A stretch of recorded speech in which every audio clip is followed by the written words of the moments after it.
1절에서 4절까지 우리 한 목소리 읽겠습니다. 1절에서 4절까지입니다. 같이 읽습니다. 시작.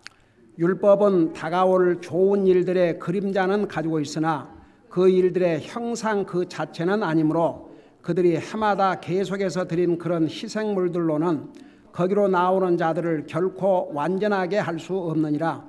그랬더라면 경배하는 자들이 한 번에 깨끗하게 되어 더 이상 죄들을 의식하지 아니하였을 터이므로 그것들을 드리는 일을 그치지 아니하였겠느냐.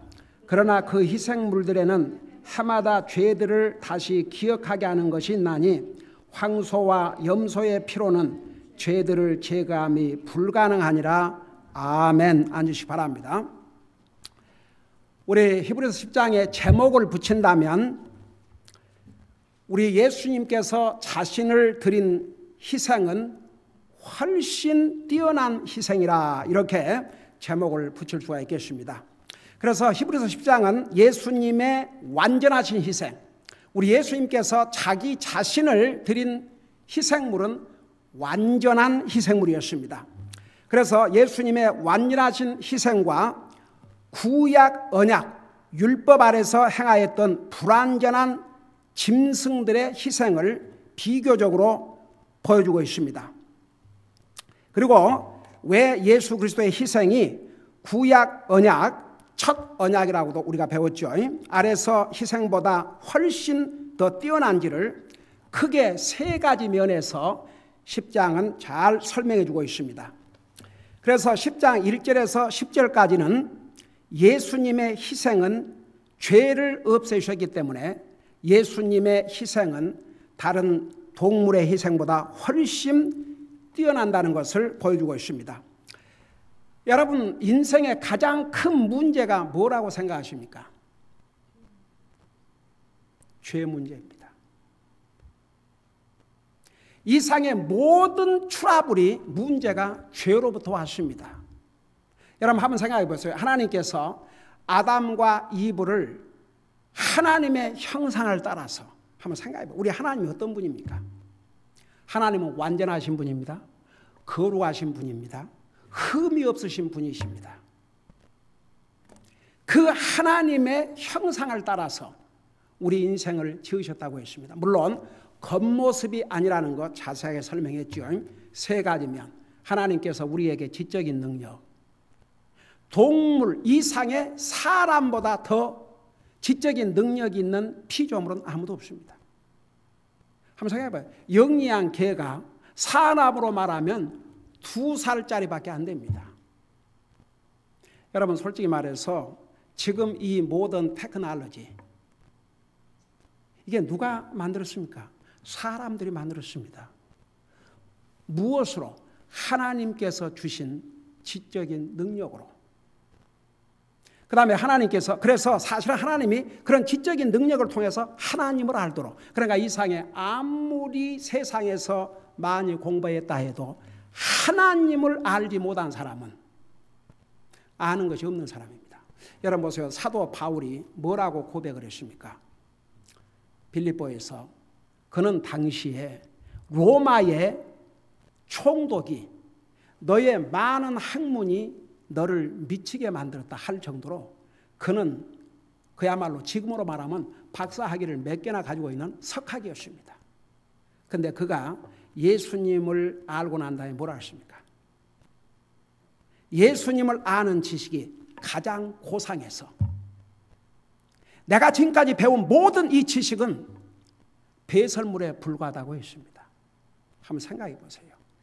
이 상에서 아무리 지혜로운 자랄지라도 지식을 많이 가지고 있다 할지라도 그에게 그 지식을 주신 하나님을 모른다면 그는 가장 알아야 될 것을 모르는 정말 무식한 사람이 됩니다.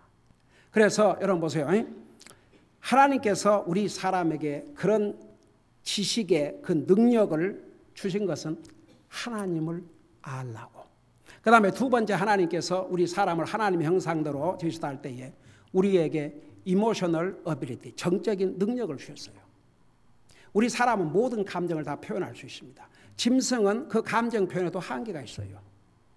여러분 그것도 하나님의 은혜입니다. 제가 여러 번 얘기했지만 여러분 우리 주변에 짐승이 우는 것은 듣지만 씩씩 웃고 다닌다고 생각해봐요. 여러분 짐승 우는 소리가 사방에 들려요. 특별히 새 소리. 근데 그 짐승이 웃고 다닌다고 생각해봐요. 개가 짖고 때로는 뭐 배고픔 소리 하지만 개가 실실 웃고 다닌다고 생각해봐요. 하나님께서 다른 피조물에게는 굉장히 리미티드, 제한적인 감정 표현을 하게 해주셨습니다. 사람은 온갖 감정을 다 표현할 능력을 주셨습니다. 그렇기 때문에 우리 감정을 잘 컨트롤하고 살아야 될 거 우리가 몇 주 전에 배웠죠. 여러분 우리의 마음을 지킨다는 게 결국은 우리의 감정을 잘 컨트롤하고 살아야 많은 문제를 만들지 않는다는 거 잘 설명했죠. 그 다음에 세 번째는 하나님께서 우리에게 자유의지를 주신 것은 그 자유의지를 가지고 우리 마음대로 살라고 한 게 아니고 하나님의 뜻에 순종하고 살라고. 그러면 결국 우리에게 복이 되거든요. 여러분 사람은요 자기 뜻대로 하면 잘 될 것 같지만 범죄하고 난 다음에는 상황이 달라졌습니다. 우리 생각대로 해봐요. 문제가 많이 생깁니다. 그래서 우리 믿는 사람들은 모든 결정과 선택의 기준이 하나님의 말씀이 되어야 그게 바로 우리를 보호해주고 지켜주는 안전장치입니다. 여러분 제가 수없이 얘기했지만 하나님께서 이 말씀을 우리에게 주신 것은 여러분 우리를 올가매려고 한 게 아니고 우리를 더 자유롭게. 여러분 예수님이 뭐라 했어요? 요한복음에서 진리를 알지니 진리가 너희를 자유케 하리라. 그래서 여러분 보세요. 이 인생의 가장 큰 문제는 바로 죄입니다.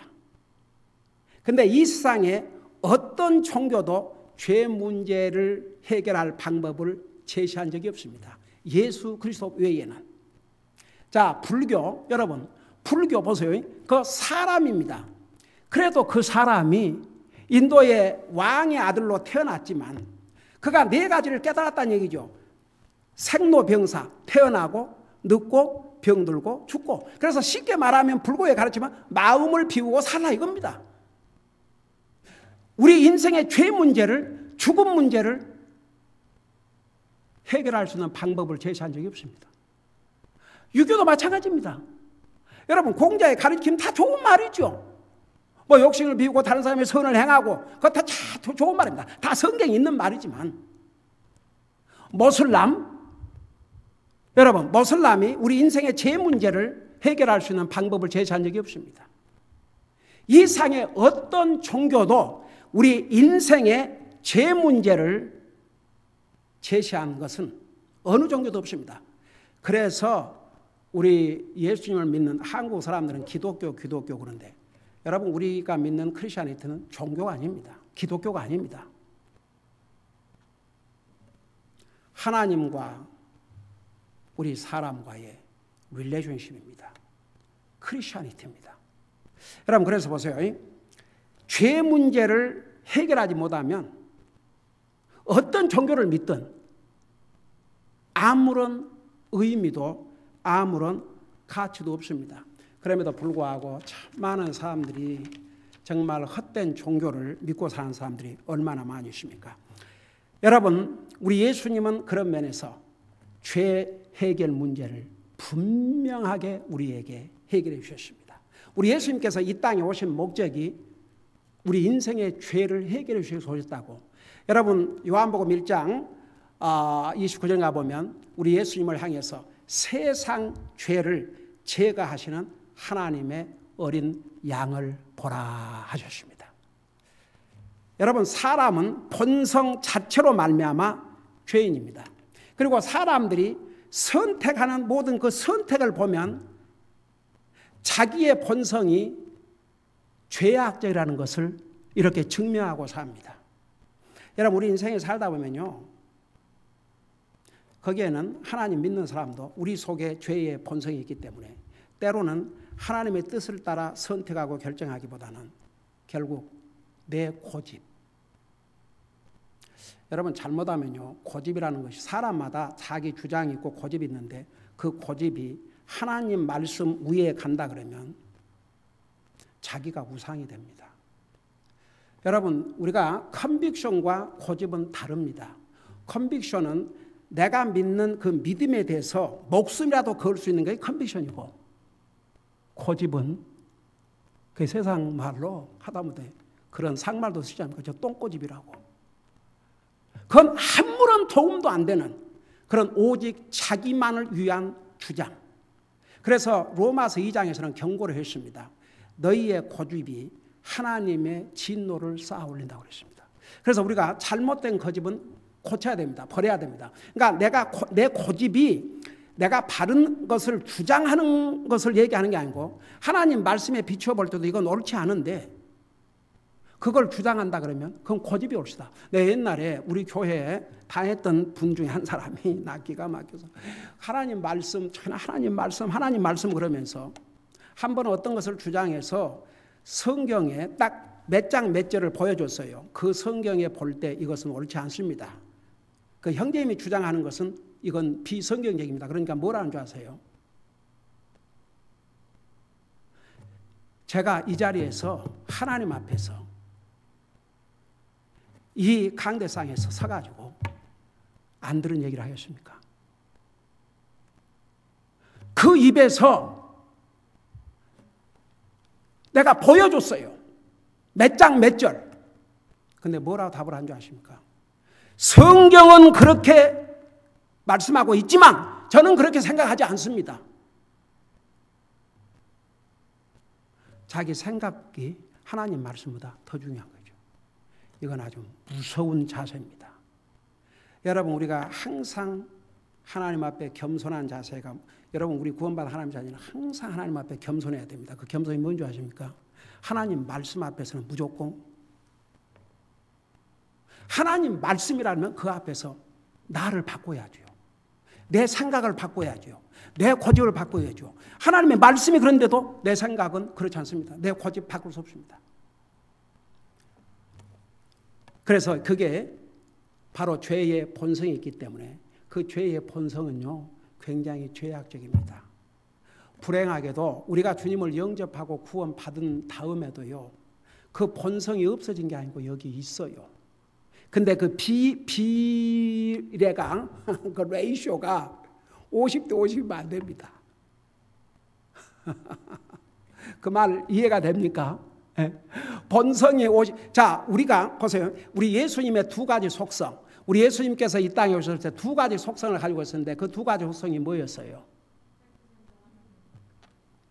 사람의 속성, 하나님의 속성. 그 두 가지를 다 가지고 계셨어요.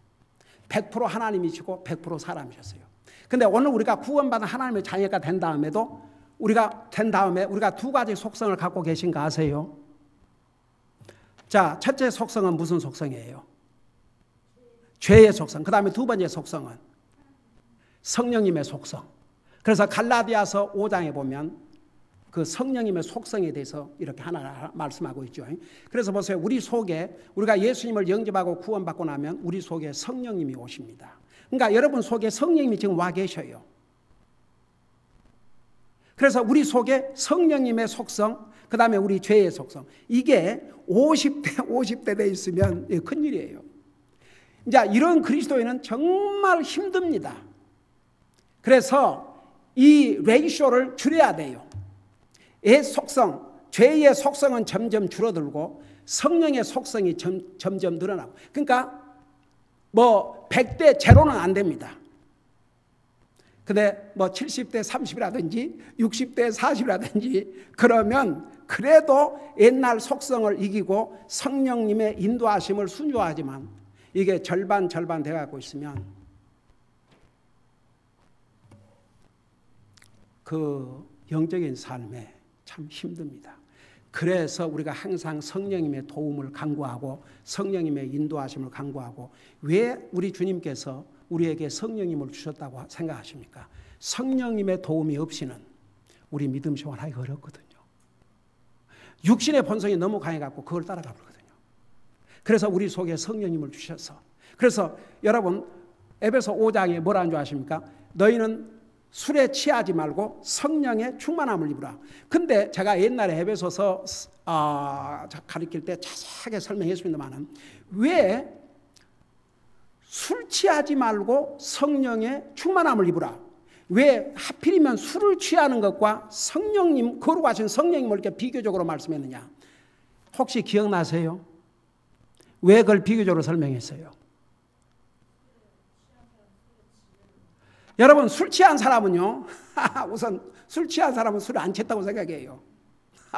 그거 아세요? 여러분, 잠언 23장 읽어봐요. 술 취한 자가 나는 안 취했다 그래요. 여러분, 술에 취한 사람은요, 그러니까 평상시에 말이 없는 사람이 술을 취하면 말을 많이 해요. 그 다음에 평상시에는 조용하던 사람이 이제 술을 취하면 막 말을 많이 하고 굉장히 폭력적이고 그런 사람도 있어요. 그래서 보세요. 이 술에 취하면 술의 지배를 받습니다. 우리 그리스도인들은 술의 지배를 받지 말고 성령의 충만함을 입으라고 말은 성령님의 컨트롤을 받으라, 그런 뜻입니다. 그러면 성령의 컨트롤을 받는 게 뭐라고 그랬어요? 내가 하나님의 말씀을 듣고 읽고 깨닫고 듣고 깨닫는 그 말씀에 내가 순종하면 그만큼 성령님이 나를 지배하시고 성령님의 충만함을 받고 사는 것이고, 하나님 말씀을 듣고 읽고 깨닫고도 그 무시해버리고 역시 내 생각대로 내 주장대로 해버리면 이제 이 속성을 따라 사는 것이 되는 거죠. 자, 그래서 여러분 본성이 죄의 본성을 가지고 있는데 그 죄의 본성이 없어지지 않기 때문에, 그래서 여러분 솔직히 왜 우리가 매일 기도해야 되고 매일 말씀 읽어야 되고 왜 하나님의 말씀으로 가르침을 받아야 되고 왜 우리가 영적으로 성숙해야 되고, 그 이유가 뭔지 아세요? 한마디로 말하면 그렇게 해야 우리가 옛날 제 속성을 점점 코너로 몰고 주의 성령님께서 내 삶을 컨트롤하고 인도할 수 있도록. 여러분, 사실 내 속성의 컨트롤을 받는 사람보다는 성령님의 컨트롤을 받고 사는 사람이 항상 행복한 사람입니다.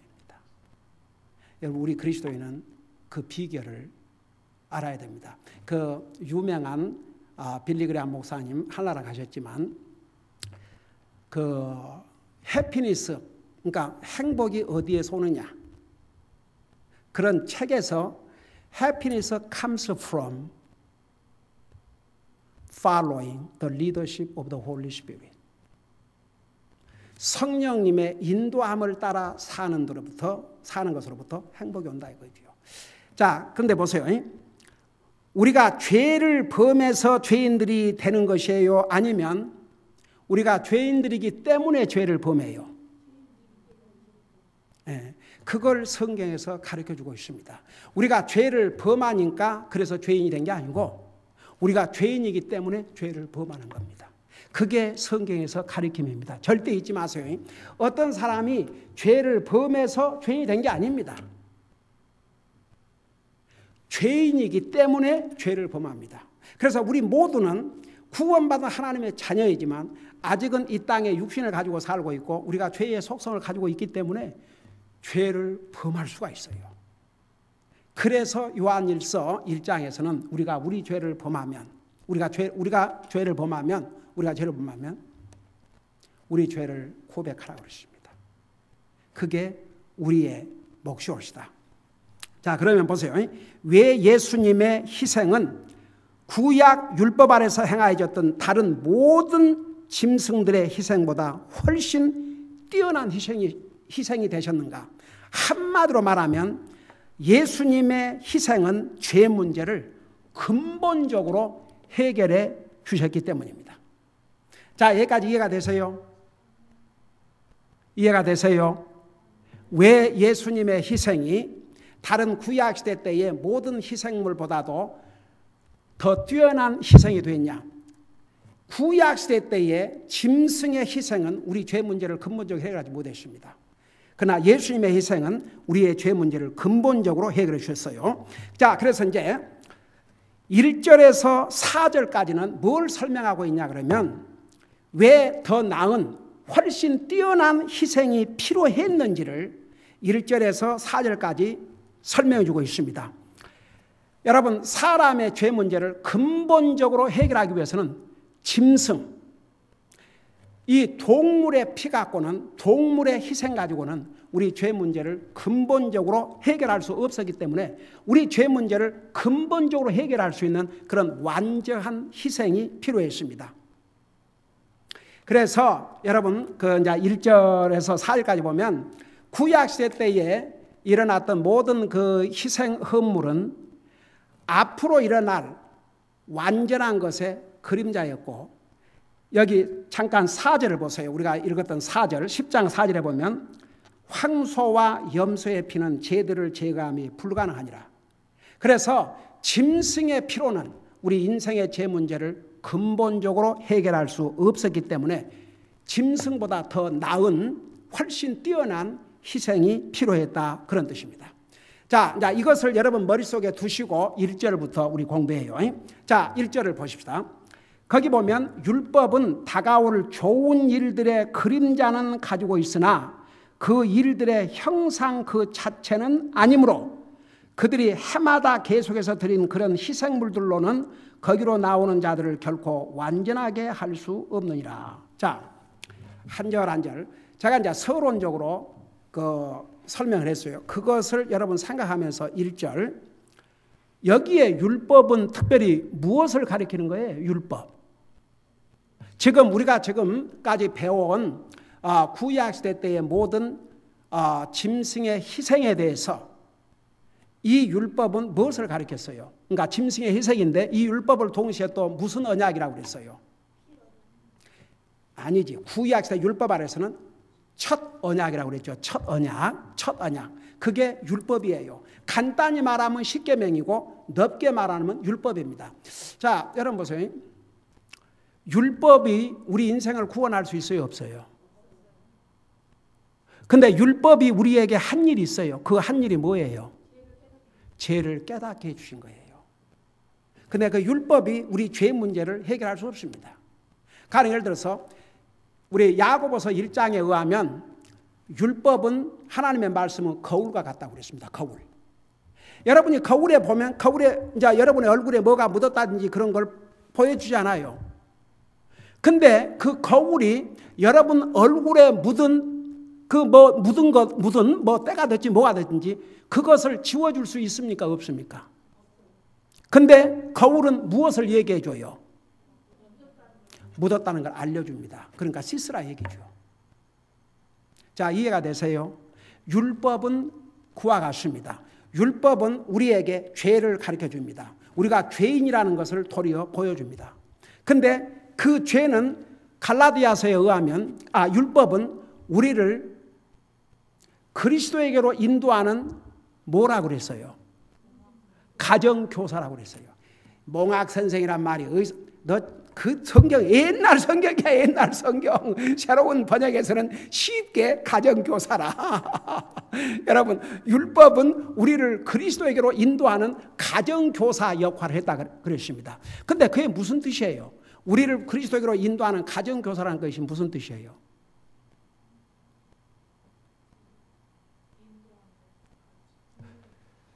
여러분, 율법 앞에서는요, 우리는 할 말이 없어요. 이것도 어겼고, 이것도 어겼고, 이것도 어겼고, 이것도 어겼고, 앞으로도 어길 것이고.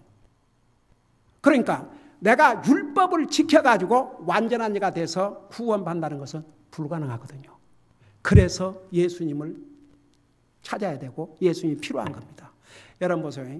사도 바울이 율법 앞에서 완전했다고 그랬습니다. 사람 보기에.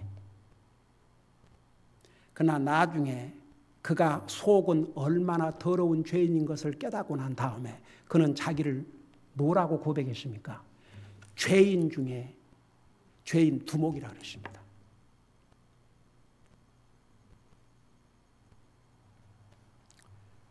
그래서 결국은 어떤 사람이 구원받는 줄 아세요? 자기가 선한 노력이나 뭘 해가지고 구원받고자 하는 사람들은, 그러니까 세상 종교가 그거예요. 죽을 때까지 노력만 하다 보답니다. 어떤 사람이 구원을 받는 줄 아세요? 저는 감히 이 거룩하신 하나님의 율법을 다 지킬 수 없는 죄 많은 인생입니다. 서로 사람 앞에 지켰다 할지라도 죄의 본성은 어떻게 할 겁니까? 그래서 결국 주님을 찾게 되는 거죠.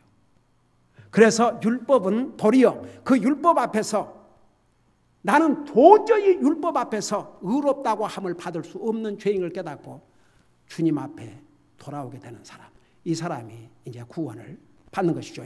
요 한 번만 하고 마칩시다. 자, 1절에서 율법은 다가올 좋은 일들을, 이 다가올 좋은 일들이 뭘 의미한 것 같습니까?